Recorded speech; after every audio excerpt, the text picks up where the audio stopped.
Falando em segurança com o Coronel Nixon Frota. Oferecimento Security 24 horas. Soluções em segurança eletrônica e rastreamento veicular. Hotsat, novas possibilidades. Piauí Construções. Antes de construir ou reformar, faça aqui o seu orçamento. Grupo SETSEG. As melhores soluções em segurança. Estou ao lado aqui do Coronel Nixon Frota. Coronel, obrigado pela presença. Prazer recebê-lo aqui. Coronel sempre tratando de assuntos importantíssimos, assuntos que são do seu interesse. E hoje nós vamos falar de um assunto que está na ordem do dia: segurança em desastres naturais. Mas vamos traduzir este tema para quem está em casa. Isso refere-se a quê, Coronel? Boa tarde, Douglas. Boa tarde, Coronel. Satisfação mais uma vez estar com você aqui no nosso quadro Falando de Segurança. Obrigado a você que nos acompanha, agradeço a sua atenção, seu tempo e sua audiência. Douglas, como você falou, então, nosso tema de hoje é segurança em desastres naturais. Desastres naturais, na verdade, são os fenômenos da natureza que acontecem de forma muito natural durante todo o planeta. São ações que acontecem com rotina, sempre aconteceu, mas que têm apresentado um elevado número nessa sua frequência, nesse número de ocorrência, né, e que impactam diretamente na humanidade. Reflexos que trazem prejuízos financeiros, vezes mortes, impactos socioeconômicos de maneira geral, né? Então, nós observamos que os números passados, aí, a partir de 1999, os números aumentaram bastante no mundo inteiro. Antes, os números eram bem inferiores a 300 casos por ano no mundo todo. A partir de 99, esses casos estão aumentando. Já chegou-se aí a quase 500 casos por ano. E o ano de 2021 se destacou por ter um número mais elevado ainda. Estamos aguardando os números atuais para ver. Mas você vê que são vários casos. A mídia, a imprensa mundial, não é? As mídias sociais têm mostrado aí vários casos, principalmente de vulcões. Vários vulcões voltando a agir ali, acordando, estavam adormecidos, né, a agir de forma no mundo inteiro, né? Então vamos iniciar aqui. Selecionei aqui 3 notícias, Douglas, do nosso portal Dia, né, que estão relacionadas justamente a desastres naturais que aconteceram aí, locais, regionais e nacionais, que tiveram repercussões internacionais também. O primeiro deles, ali você vê a notícia: mortes em Petrópolis, chegam a 178 por causa da tragédia. Então, aconteceu esse ano, né, em Petrópolis. E importante destacar que Petrópolis já teve um caso enorme, muito grande, com 900 mortes, né, 900 mortes, que foi há 11 anos atrás. E é uma área também recorrente, de praticamente a cada 10 anos tem uma tragédia semelhante, seja naquele local ou na região. Sempre uma ação recorrente, né? O outro caso aqui também que aconteceu recentemente, a Bahia, né? Começou no final do ano passado, início desse ano também, na Bahia e em Minas Gerais também. Então causou bastante, chamou muita atenção da mídia internacional, inclusive, visita aí de vários políticos no local, né? Promessas de recursos, muitas perdas financeiras, mortes, enfim, muito semelhante, né? E Teresina, né? Hoje nós estamos aí com mais de 500 famílias desabrigadas, principalmente na região norte de Teresina. E o que a gente destaca desses 3 casos, primeiramente, é a recorrência, né? São áreas que passa ano, passa período, sempre acontece. Já virou quase que assim nem nas notícias. Você vê a notícia e acha que aquilo ali é notícia antiga, e na verdade é um fato recente, né? Está requentando. Não, requentando não é nova. É nova. Você pensa, não, isso aqui não é do passado, né? Quando eu vi a notícia de Petrópolis, eu sinceramente achei que era antigo. De Teresina já chega um ponto que você mostra um vídeo de uma chuva que está acontecendo agora. Eu você, não, isso aqui não foi 5 anos atrás, eu lembro. Não, isso aqui foi agora, né? Então são situações que estão recorrentes acontecendo, né? E muitas vezes, apesar de ser ações da natureza, muitas vezes são consequências de ações humanas, mal planejadas, mas mal empregadas, como por exemplo invasões, né, invasões de áreas, ocupações irregulares, que vão causar isso aí. E por vezes tem muita ação que não tem como se evitar, né? Vamos ver alguns casos aqui que é inevitáveis. Porém, alguns deles, sim, pode se evitar ou pelo menos amenizar essas perdas. Então vamos lá, vamos aos casos que o coronel separou aqui. Olha aí. Apenas citar alguns que a gente fala aqui, desastre natural no Brasil está muito relacionado a enchentes, né? Muito fala isso, mas veja só, tem as tempestades, né? Seja causadas por chuvas, mas tem também neves. Nós vimos aí na Europa, nos Estados Unidos, muitos desastres naturais causados por neve. O granizo. Aqui já teve caso no Piauí? De granizo, né? Né? Eu não vi, raios não, aqui, mas já ouvi falar. Raios aqui, aqui é a capital dos raios. Né? Exatamente. Você puxou exatamente isso aí também. E areia em áreas aí desérticas, né? Então a questão das tempestades de areia acontece com frequência, históricas, né? Os terremotos, né? Causados por abalo sísmico, terremoto quando acontece no continente, e os maremotos quando acontecem nos oceanos, né? E tem aquele caso que aconteceu em 2004 lá no Japão, surgiu o nome de tsunami, né? Isso. Então enorme, ficou marcado. Até hoje tem vídeo. Malásia também. Na Malásia, daquela região ali em torno ali do Japão, né? Também os furacões, ciclones, tufão. Estados Unidos, mas é normal acontecer nos Estados Unidos. Flórida ali, todo ano, recorrente aquilo ali, né? Tem sempre ações desse tipo. A seca, que é tão típico bem, né? Da nossa região Nordeste, não tem também próximo aqui de nós, né? Os incêndios também em regiões de floresta, Europa, Estados Unidos também bem palco disso aí. E por que não também nossa região também aqui, né? Claro. A Amazônia, a própria Amazônia brasileira e também aqui o semiárido, apesar também é alvo de incêndios, principalmente naquela região ali do BR-Obró, né? Fica seco, em torno aqui de várias cidades do interior do Piauí sofrem com esses incêndios, né? Erupções vulcânicas, como mencionamos esse ano, no final do ano passado, então tivemos aí vários vulcões ao mesmo tempo estarem ali em erupções. Então, e as inundações, né, também, que nós conhecemos aqui. Que nós conhecemos bem. Infelizmente. Né? Mas o que destacamos aí é que, realmente, esses números estão aumentando, né? Locais que não tinham passam a acontecer. Vários esses exemplos que nós falamos, não é só inundação, mas também com frequência. Lugar onde acontecia, continua acontecendo e vão surgindo outros desastres, vamos dizer assim, novidades. Né? Pode passar, Alisson. Coloquei aqui 2 exemplos bem próximos da nossa realidade, né, Douglas? 2 ações que estão bem relacionadas à água, à gestão da água. Se você olhar, por exemplo, se você quisesse encaixar essas fotografias no mapa do Piauí, aqui seria Teresina, ali seria o sul do estado. Exatamente isso que eu queria colocar.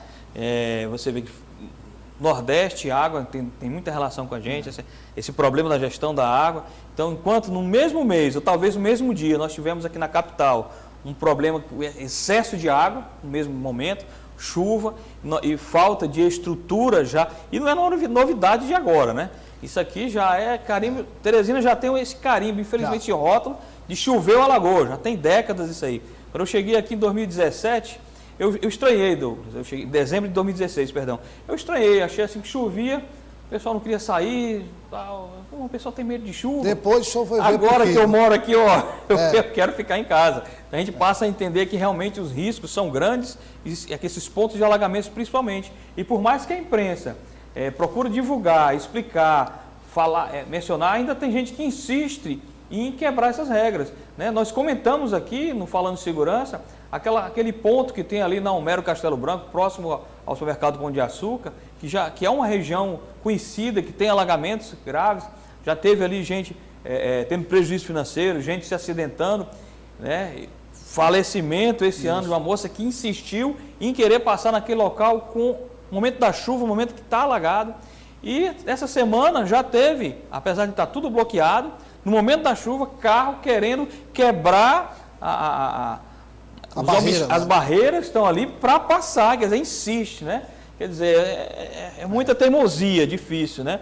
E aí no semiárido, como você falou, no sertão, a questão da falta de água, que é recorrente, é frequente, todo ano tem isso aqui, já há décadas, há séculos, na verdade, é a questão da falta d'água, da seca, que talvez com a gestão da água mais moderna, com tecnologia, com planejamento, isso possa ser, sim, amenizado. Nós temos exemplos de países, Israel, por exemplo, vários locais que não se tem esse problema, mas de fato usar carro-pipa ou outros animais para repor água. Né? Então, usar planejamento, empregar tecnologia para evitar que esses desastres naturais sejam sempre tão recorrentes e causem esse impacto negativo tão grande na nossa sociedade, principalmente com mortes. Pode passar, Alisson, por favor. E aí, dois termos são muito utilizados. O município foi alvo, vítima ali de desastre natural, né? E sempre se comenta situação, o município está em situação de emergência, o município está em estado de calamidade pública. Então, o que é que vinha a ser isso aí? Então, são classificações que a Defesa Civil controla, né? Então, houve um desastre natural, a Defesa Civil faz aquela análise e identifica que situação está. Uma situação um pouco mais amena, entra na situação de emergência, onde o município, com seus meios, ainda consegue agir, atuar para amenizar ou para sanar aquele problema causado pelo desastre natural. Mas quando uma situação mais grave, que extrapola o limite do município, inclusive do Estado, o governo do Estado, aí já entra no estado de calamidade pública, não há o que nós podemos fazer aqui, há a extrema necessidade de que o governo federal atue de forma emergencial, com recursos, com meios, para realmente poder sanar o problema. Isso atualmente é feito pelo sistema SG2, né, da Defesa Civil, onde o município preenche, o Estado também preenche, são informações integradas que vão para o governo federal e ele protocola, ele confirma ou não essa situação de emergência ou a situação de calamidade pública. Confirmando, aí sim, em seguida, tem os reconhecimentos e a liberação dos recursos necessários. Pode passar. E aí nós finalizamos aqui com a questão da segurança preventiva. Né? É importante, durante o desastre natural, Douglas, ação, sim, é muito importante a integração durante. A Defesa Civil coordenando essas ações de vários órgãos que vão atuar naquele momento emergencial, seja Força Armada, seja assistentes sociais, sejam médicos, seja qualquer secretaria envolvida, às vezes voluntários também que participam. Durante é muito importante essa integração, mas porém não é só durante que tem que ser feito. Aí vem a prevenção. É muito importante que as ações de planejamento sejam levadas a sério. O antes é o que vai determinar o sucesso de amenizar todo esse problema. Primeiramente, buscando montar um plano, né, para realmente combater caso esses desastres naturais venham a acontecer, seja ele qual for. Né? Primeiro, levantando áreas de riscos, e pode-se começar com essas áreas que sempre acontecem, pode começar com elas. É importante conversar com as comunidades que ali vivem, incluí-lo nesse planejamento, nessa participação, fazer treinamentos, ver as melhores formas, incluir também outros órgãos nessa ação preventiva, que muitas ações precisam ser feitas. Às vezes não é só o planejamento, não é só o ensaio, mas a necessidade de se construir algo, né? Fazer mudanças de locais de residência, de bairros, limites, né? Então criar programas, projetos que realmente possam realmente ter cara de prevenção, não esperar apenas o desastre acontecer. E o depois também. Aconteceu, tem que agir, né? Além de socorrer as pessoas, buscar realmente levar aquilo que aquelas pessoas perderam ali, repor os prejuízos financeiros primeiramente, mas também tem as vítimas, né? Mas não deixar apenas passar. Você vê que Petrópolis, há 11 anos atrás, teve um desastre muito maior do que teve agora, 900 mortes, e agora está acontecendo tudo novamente. Né? De lá para cá, houve vários investimentos, mas depois vai se perdendo, vai se esquecendo, até se repetir. E será que daqui a pouco nós vamos estar falando de novo sobre esses mesmos casos, esses desastres naturais? Esperamos que não. Bom, o Coronel Nixon, muito obrigado. A Câmara arranca a cabeça, mas é rapidinho aqui, só para dizer o seguinte, incluindo nessa sua categoria de desastres naturais, certo. Eu assisti uma entrevista muito interessante do professor Eduardo Gianelli da Fonseca, que é um dos maiores intelectuais do país. Ele coloca 3 categorias de desastres naturais. Aqueles certo. Que são naturais, por origem, o senhor falou aí, vulcões, tempestades, que não têm a ação humana, certo. Aqueles que ocorrem em decorrência da ação humana, que são as guerras, por exemplo, exato, e tem aqueles que ocorrem em decorrência da ação humana, mas não de forma intencional, que é exatamente o pano de fundo, segundo o professor, que não está sendo discutido, que é a dimensão ambiental da pandemia, porque isso só ocorreu por conta do avanço do homem na natureza, a ocupação desordenada do homem na natureza, lá no sul da China, na província de Wuhan, lá no sul da China. Então é uma outra dimensão que também tem que ser discutida nessa pandemia. Você vê que essa relação tem 99 para cá está aumentando o número. Talvez por isso aí, aumento populacional, ocupações irregulares, tem relação direta com o que você está falando. Quarta-feira, Coronel Nixon estará de volta, falando em segurança. Até quarta.